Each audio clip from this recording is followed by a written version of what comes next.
जय हिंद दोस्तों, कैसे हैं सभी लोग। उम्मीद करता हूँ आप सभी मस्त होंगे और अपने शिक्षण कार्य में व्यस्त होंगे। स्वागत है आप सभी का सीटेट 7 जुलाई 2024 के एग्जाम में। और आज हम करने वाले हैं एसएसटी सामाजिक विज्ञान के मोस्ट और इम्पॉर्टेंट क्वेश्चन, जो कि आपके एग्जाम के लिए बहुत ही महत्वपूर्ण होने वाली है। क्लास 48 है। चैनल पर जो भी नए हैं चैनल को सब्सक्राइब कर लीजिए। चलिए चलते हैं क्वेश्चन की तरफ। और आज का पहला क्वेश्चन है, सामाजिक विज्ञान के अध्यापक अध्यापिका का मुख्य उद्देश्य होना चाहिए शिक्षार्थियों में प्रतिस्पर्धा जागृत कराना, सभी तत्व जो समाज का निर्माण करते हैं उनके बीच के संबंधों को बोध कराना, शिक्षार्थियों को सामाजिक ऐतिहासिक तथ्य याद करवाना, समाज में यथास्थित बनाए रखने ताकि सरकार के सभी निर्णयों को स्वीकार करने के लिए शिक्षार्थियों को तैयार कराना। कौन सा ऑप्शन राइट होगा? तो इन चारों ऑप्शन में से कौन सा ऑप्शन सही होगा इस क्वेश्चन का?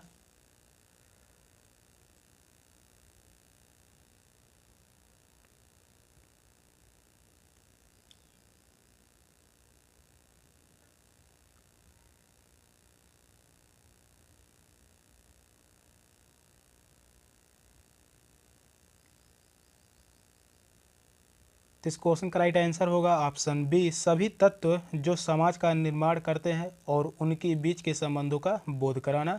यही ऑप्शन राइट होगा। सामाजिक विज्ञान के अध्यापक अध्यापिका का मुख्य उद्देश्य यही होना चाहिए, सभी तत्व जो समाज का निर्माण करते हैं उनके बीच के संबंधों को बोध कराना। नेक्स्ट क्वेश्चन है, क्वेश्चन नहीं है, उस क्वेश्चन का विस्तार है। शिक्षा के क्षेत्र में शिक्षक बहुत महत्वपूर्ण भूमिका निभाते हैं, जो एक अच्छे व्यवहार तथा नैतिकता के व्यक्ति के लिए बहुत ही आवश्यक है। ये विद्यार्थी को अच्छा करने के लिए हमेशा प्रोत्साहित करते हैं। एक शिक्षक का मुख्य उद्देश्य ही होना चाहिए कि विद्यार्थियों को हमेशा प्रोत्साहित करते रहें। सामाजिक तथा राजनीतिक जीवन की पाठ्यपुस्तकों को विकसित करते समय प्रत्यक्ष उदाहरणों तथा अनुभव से सिखाना चाहिए। नेक्स्ट क्वेश्चन है, सामाजिक विज्ञान में आकलन का मुख्य उद्देश्य है पाठ्यपुस्तकीय ज्ञान को याद करने की क्षमताओं का परीक्षण, ताकि सभी शिक्षार्थियों के लिए परीक्षा के तनाव को कम करना, शिक्षार्थियों को वर्गीकृत करने एवं चिन्हित करने के लिए, शिक्षार्थियों के बीच सामाजिक विभेदों को दर्शाने के लिए, शिक्षार्थियों को प्रतिपुष्टि देना तथा मानक स्थापित करना जिनको पाने के लिए वे प्रयासरत रहें। कौन सा ऑप्शन राइट होगा इन चारों ऑप्शन में से?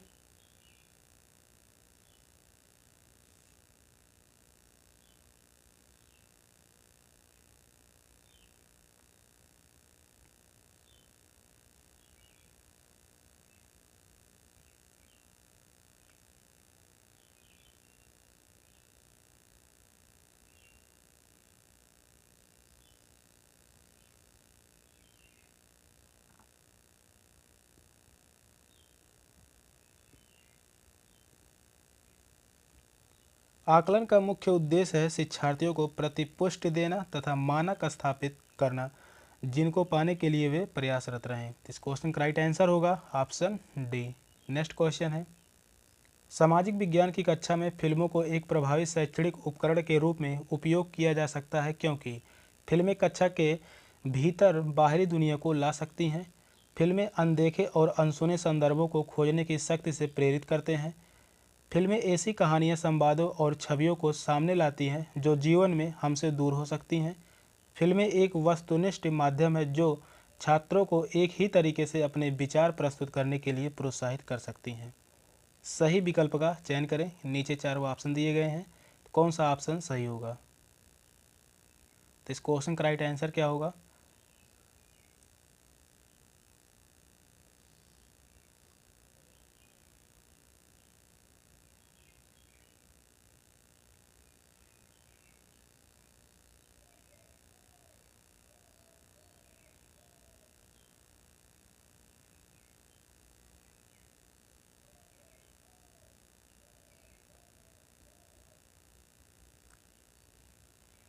फिल्में कक्षा के भीतर बाहरी दुनिया को ला सकती हैं, यह बात सही है। और फिल्में अनदेखे और अनसुने संदर्भों को खोजने की शक्ति से प्रेरित करते हैं, तो यह भी सही होगा कथन। फिल्में ऐसी कहानियों, संवादों और छवियों को सामने लाती हैं जो जीवन में हमसे दूर हो सकती हैं, तो यह भी कथन सही है। फिल्में एक वस्तुनिष्ठ माध्यम है जो छात्रों को एक ही तरीके से अपने विचार प्रस्तुत करने के लिए प्रोत्साहित कर सकती हैं, यह बात गलत है। तीनों ऑप्शन सही हैं, ए बी सी। किस ऑप्शन में है? तो वह है ऑप्शन ए में। ए बी और सी यह तीनों सही है, डी जो है वह गलत है। तो इस क्वेश्चन का राइट आंसर है ऑप्शन ए। अगला क्वेश्चन है, कक्षा में मानचित्र के प्रयोग के संदर्भ में निम्नलिखित कथनों में सही कौन है? मानचित्र एक सामाजिक राजनीतिक निर्मित है। चित्रकला से उत्तर को सदा सभी सामाजिक राजनीतिक संदर्भों में मानचित्र में ऊपर दर्शाया गया है। मानचित्र एक त्रिआयामी साधन है, जबकि हम एक दो आयामी दुनिया में रहते हैं। शिक्षार्थियों में समय की अवधारणा को विकसित करने के लिए मानचित्र एक सहायक सामग्री है। सही विकल्प का चयन करें। पहला ऑप्शन है केवल ए सही है, सेकंड ऑप्शन है केवल बी सही है, थर्ड ऑप्शन है केवल सी तथा डी सही है, फोर्थ ऑप्शन है ए बी सी तीनों सही। कौन सा ऑप्शन राइट होगा?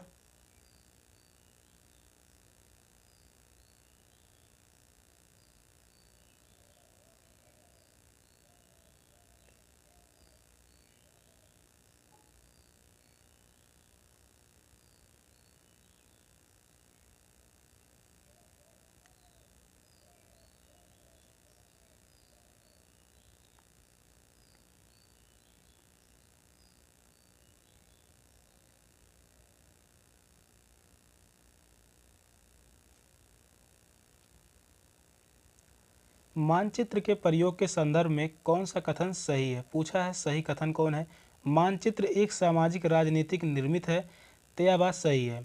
चित्रकला से उत्तर को सदा सभी सामाजिक राजनीतिक संदर्भों में मानचित्र में ऊपर दर्शाया गया है, यह बात गलत है। दूसरा कथन गलत है। मानचित्र एक त्रिआयामी साधन है, जबकि हम एक दो आयामी दुनिया में रहते हैं, यह भी गलत है। शिक्षार्थियों में समय की अवधारणा को विकसित करने के लिए मानचित्र एक सहायक सामग्री है, यह भी गलत होगा। केवल ए कथन सही है। तो इस क्वेश्चन का राइट आंसर है ऑप्शन ए। तो इस क्वेश्चन का राइट आंसर है ऑप्शन ए। नेक्स्ट क्वेश्चन है, शिक्षार्थियों के जीवन से अधिगम को जोड़ने के प्रयास में सामाजिक विज्ञान के शिक्षक को चाहिए कि विषय वस्तु में विविध सांस्कृतिक दृष्टिकोण को इरादतन यानी जानबूझकर एवं सुस्पष्ट शामिल करें। कक्षा में शिक्षार्थियों को उनके निजी एवं पारिवारिक संदर्भ से चिन्हित करना। शिक्षार्थियों को अपने उदाहरणों एवं अनुभवों को कक्षा में साझा करने के लिए मौका दें। सही विकल्प का चयन करें। ऑप्शन है ए तथा बी सही है, ए तथा सी सही है, बी तथा सी सही है, केवल बी सही है। कौन सा ऑप्शन राइट होगा?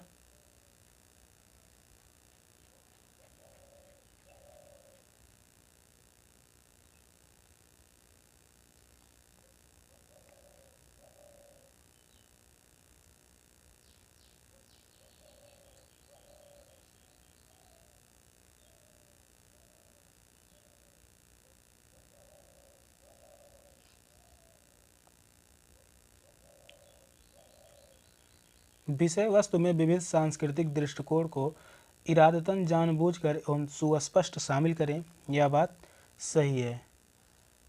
कक्षा में शिक्षार्थियों को उनके निजी एवं पारिवारिक संदर्भ से चिन्हित करना, यह बात गलत होगा।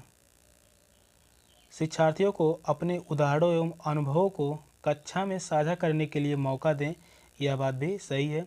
ए और सी कथन जो है यह सही है। किस ऑप्शन में है? तो वह है ऑप्शन बी में। तो इस क्वेश्चन का राइट आंसर है ऑप्शन बी। अगला क्वेश्चन है, इतिहास पढ़ाते वक्त वंशावली चार्ट का प्रयोग होता है किसी साम्राज्य एवं वंश के वर्धन एवं विकास को चित्रित करने के लिए, अनुक्रम एवं प्रकार्यात्मक संबंधों को दर्शाने के लिए, एक कालक्रमिक रूपरेखा देने के लिए, शिक्षार्थियों में स्थान की अवधारणा विकसित करने के लिए। सही विकल्प का चयन करें। ऑप्शन है ए बी तथा सी सही है, ए सी तथा डी सही है, बी सी तथा डी सही है, केवल सी तथा डी सही है। कौन सा ऑप्शन राइट होगा?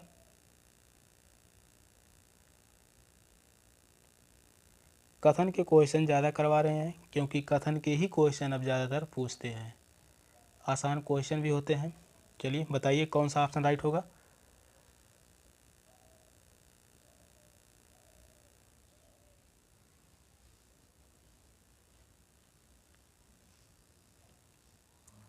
क्वेश्चन कह रहा है इतिहास पढ़ाते वक्त वंशावली चार्ट का प्रयोग होता है किसी साम्राज्य या वंश के वर्धन एवं विकास को चित्रित करने के लिए, तो यह बात सही है।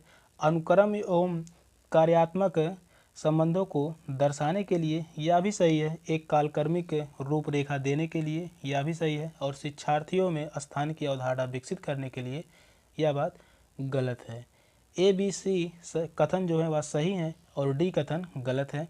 तो इस क्वेश्चन का राइट आंसर होगा ऑप्शन ए, बी तथा सी सही है।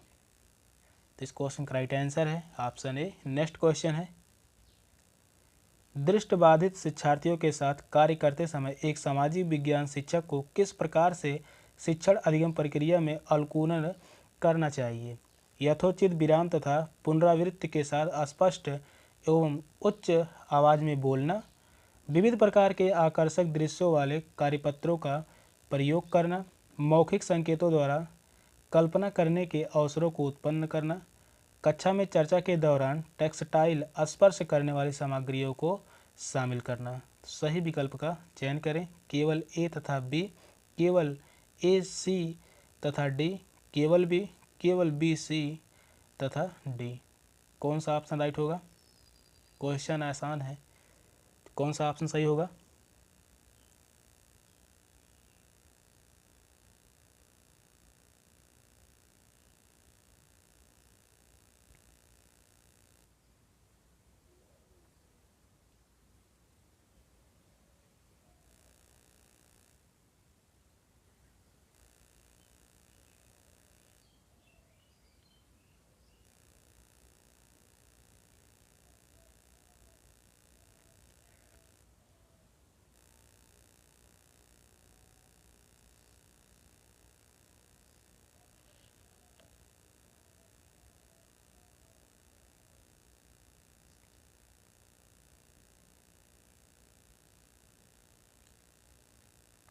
तो दृष्टिबाधित शिक्षार्थियों के संदर्भ में दिया गया है, बच्चा क्या है, वह है देख नहीं सकता। तो यथोचित विराम तथा पुनरावृत्ति के साथ स्पष्ट एवं उच्च आवाज़ में बोलना, यह कथन सही होगा। विविध प्रकार के आकर्षक दृश्यों वाले कार्यपत्रों का प्रयोग करना, आकर्षक दृश्यों वाले, जब बच्चा देख नहीं सकता तो ऐसे कार्यपत्रों का प्रयोग करना उचित नहीं होगा, यह कथन गलत है। मौखिक संकेतों द्वारा कल्पना करने के अवसरों को उत्पन्न करना, यह कथन भी सही होगा। कक्षा में चर्चा के दौरान टेक्सटाइल यानी स्पर्श करने वाली सामग्रियों को शामिल करना, यह भी कथन सही है। ए सी डी सही है। कौन कौन से कथन सही हैं? ए सी और डी किस ऑप्शन में है? तो वह है ऑप्शन बी में। तो इस क्वेश्चन का राइट आंसर होगा ऑप्शन बी। अगला क्वेश्चन है, सामाजिक विज्ञान शिक्षण में प्रोजेक्ट विधि के कथनों पर विचार करें। यह उपयोगितावादी दृष्टिकोण से प्रेरित है, यह शिक्षार्थियों को खोजी बना देता है, यह पूर्ण रूपेण एक शिक्षक केंद्रित विधि है, यह स्वनिर्देशित क्रियाकलापों द्वारा अधिगम को मानती है। सही विकल्प का चयन करें। ए एवं बी सही है, ए बी एवं सी सही है, ए बी एवं डी सही है, ए सी एवं डी सही है। कौन सा ऑप्शन राइट होगा?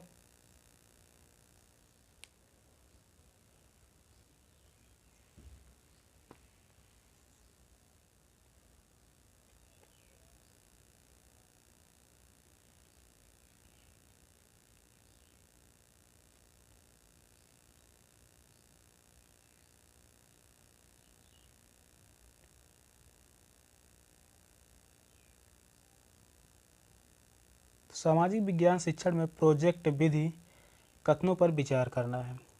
कौन सा ऑप्शन राइट होगा? तो यह उपयोगितावादी दृष्टिकोण से प्रेरित है, यह कथन सही है। यह शिक्षार्थियों को खोजी बना देता है, यह भी कथन सही है। यह पूर्ण रूपेण एक शिक्षक केंद्रित है, यह बात गलत है। यह स्वनिर्देशित क्रियाकलापों द्वारा अधिगम को मानती है, यह कथन सही है।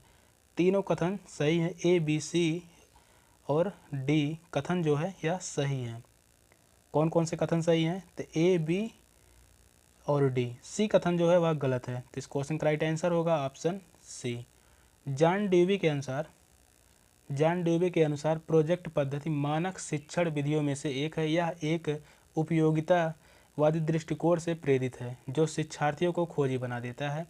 तो इस क्वेश्चन का राइट आंसर है ऑप्शन सी। नेक्स्ट क्वेश्चन है, अन्वेषण को इच्छुक रचनात्मक दृष्टिकोण से एक सामाजिक विज्ञान की शिक्षिका अपने शिक्षार्थियों को किस रूप में देखेगी? सामाजिक प्रक्रियाओं में खोज करने को उत्सुक, स्रोतों के आधार पर कल्पनाशील, समस्याओं के समाधान के सुझाव की कोशिश करने वाले, विवादास्पद मुद्दों को उच्चतर शिक्षा के स्तर पर चर्चा करने के लिए स्थगित करने वाले। सही विकल्प का चयन करें। केवल ए एवं बी सही है, केवल ए बी एवं सी सही है, केवल ए बी एवं डी सही है, केवल बी सी एवं डी सही है। कौन सा ऑप्शन राइट होगा?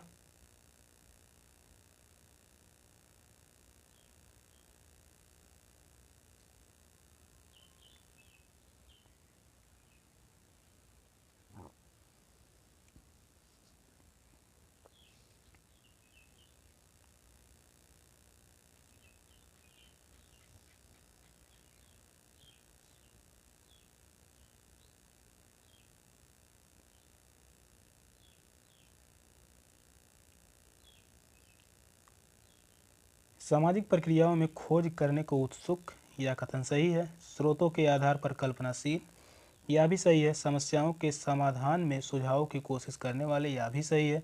विवादास्पद मुद्दों को उच्चतर शिक्षा के स्तर पर चर्चा करने के लिए स्थगित करने वाले, यह भी गलत है। यह कथन गलत है। डी कथन जो है यह गलत है। कह रहा है विवादास्पद मुद्दों को उच्चतर शिक्षा के स्तर पर चर्चा करने के लिए स्थगित करने वाले।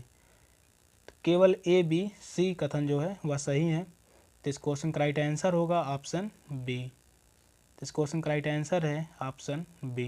अगला क्वेश्चन है, सामाजिक विज्ञान के पाठचर्या को अधिक समावेशी बनाने में निम्न में से कौन सा सहायक हो सकता है? पाठचर्या को जेंडर संबंधित मुद्दों से जोड़ना, कक्षा में एक रूप निर्देश एवं एक निश्चित शिक्षण शैली, विभिन्न स्रोतों को शामिल करना, आधिकारिक एवं निम्न वर्गीय प्रसंगों के एक परीक्षा पात्र सभी शिक्षार्थियों के लिए। सही विकल्प का चयन करें। केवल ए एवं बी सही है, ए एवं सी सही है, बी एवं डी, बी सी एवं डी सही है। कौन सा ऑप्शन राइट होगा इन चारों ऑप्शन में से?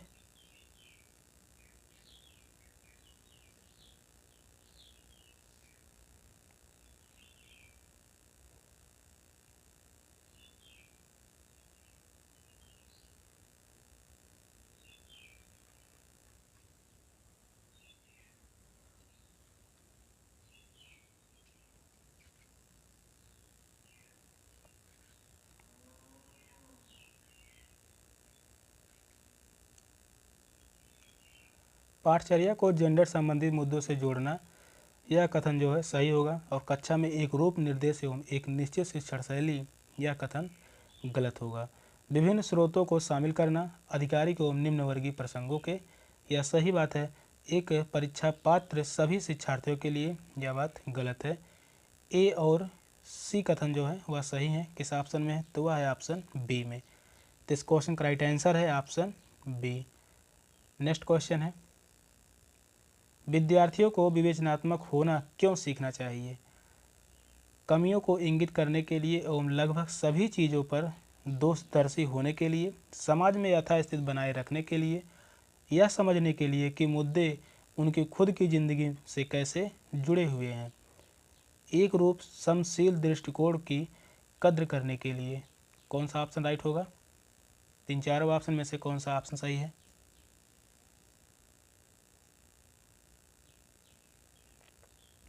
तो विद्यार्थियों को विवेचनात्मक होकर क्यों सीखना चाहिए? यहाँ मिस प्रिंटिंग हुआ है, यहाँ पर होना चाहिए था होकर।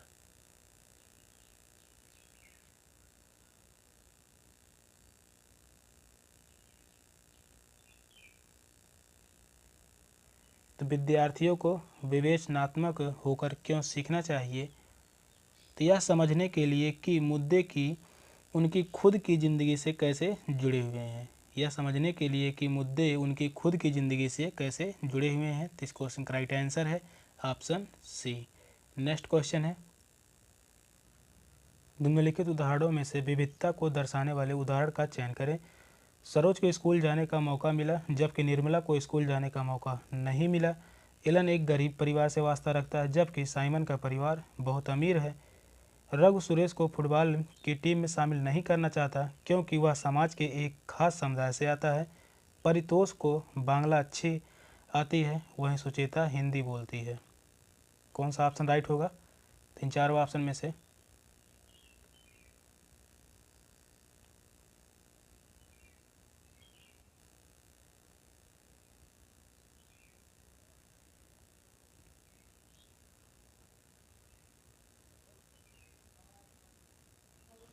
विविधता को दर्शाने वाले उदाहरण का चयन करें, तो वह होगा परितोष को बांग्ला अच्छी आती है, वही सुचेता हिंदी बोलती है। तो इस क्वेश्चन का राइट आंसर होगा ऑप्शन डी। सरोज को स्कूल जाने का मौका मिला, जबकि निर्मला को स्कूल जाने का मौका नहीं मिला। यहाँ पर जो है रूढ़वादिता है।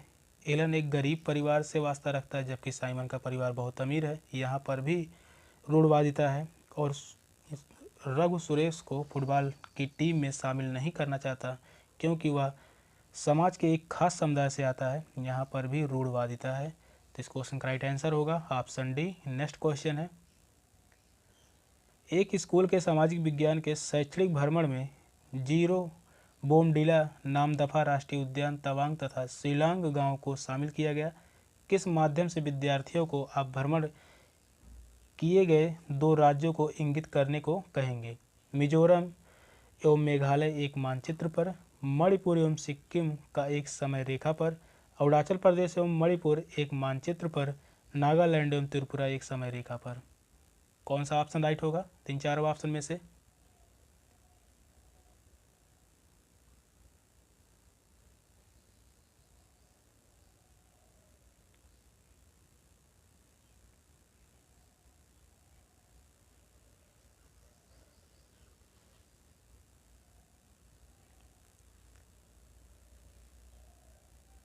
तो इस क्वेश्चन का राइट आंसर होगा ऑप्शन सी, अरुणाचल प्रदेश एवं मणिपुर एक मानचित्र पर। तो इस क्वेश्चन का राइट आंसर है ऑप्शन सी। नेक्स्ट क्वेश्चन है, सामाजिक विज्ञान की समसामयिक समझ अध्यापकों को निम्नलिखित सभी को करने को प्रोत्साहित करती है।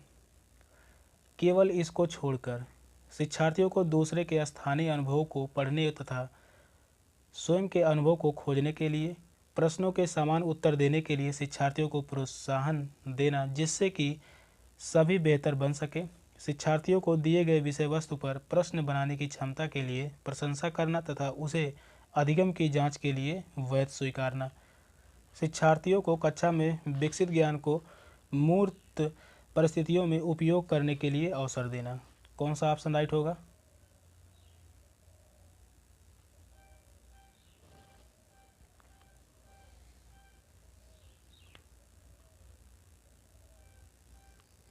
तो इस क्वेश्चन का राइट आंसर होगा ऑप्शन बी, प्रश्नों के समान उत्तर देने के लिए शिक्षार्थियों को प्रोत्साहन देना, जिससे कि सभी बेहतर बन सकें। तो इस क्वेश्चन का राइट आंसर है ऑप्शन बी। अगला क्वेश्चन है, निम्नलिखित में से जेंडर रूढ़िवादिता का उदाहरण नहीं है। पूछा है जेंडर रूढ़िवादिता का उदाहरण नहीं है। सिर्फ लड़कों को फुटबॉल टूर्नामेंट में भाग लेने के लिए प्रोत्साहित किया जाता है। सिर्फ लड़कियों को कक्षा का बोर्ड सजाने के लिए कहा जाता है। हालांकि लड़के कक्षागत चर्चा में दबदबा बनाने का प्रयास करते हैं, लेकिन लड़कियों एवं लड़कों दोनों की सहभागिता को प्रोत्साहित किया जाता है। कक्षा में अनुशासन बनाए रखने के लिए लड़कों एवं लड़कियों को अलग अलग पंक्तियों में बिठाना। कौन सा ऑप्शन राइट होगा? तीन चारों ऑप्शन में से कौन सा ऑप्शन सही है? क्वेश्चन कह रहा है जेंडर रूढ़िवादिता का उदाहरण नहीं है। किस ऑप्शन में जेंडर रूढ़िवादिता का उदाहरण नहीं है? तो सिर्फ लड़कों को फुटबॉल टूर्नामेंट में भाग लेने के लिए प्रोत्साहित किया जाता है, तो यहाँ तो जेंडर रूढ़िवादिता है, क्योंकि यहाँ पर सिर्फ लड़कों को फुटबॉल टूर्नामेंट में भाग लेने के लिए कहा जा रहा है। तो यह ऑप्शन जो होगा गलत होगा। सेकंड ऑप्शन है सिर्फ लड़कियों को कक्षा का बोर्ड सजाने के लिए कहा जा रहा है, तो यहाँ पर भी रूढ़िवादिता है। हालांकि लड़के कक्षागत चर्चा में दबदबा बनाने का प्रयास करते हैं, लेकिन लड़कियों एवं लड़कों दोनों की सहभागिता को प्रोत्साहित किया जाता है। तो यहाँ जो है रूढ़िवादिता नहीं है। कक्षा में अनुशासन बनाए रखने के लिए लड़कों एवं लड़कियों को अलग अलग पंक्तियों में बिठाना, यह भी क्या है? रूढ़िवादिता है। तो इस क्वेश्चन का राइट आंसर होगा ऑप्शन सी। तो इस क्वेश्चन का राइट आंसर है ऑप्शन सी। सेशन का लास्ट क्वेश्चन था। क्वेश्चन कैसे लगे कमेंट में ज़रूर बताइएगा। चैनल पर नए हैं तो चैनल को सब्सक्राइब कर लीजिए। मिलते हैं फिर अगली क्लास में, तब तक के लिए बाय बाय, टेक केयर, जय हिंद।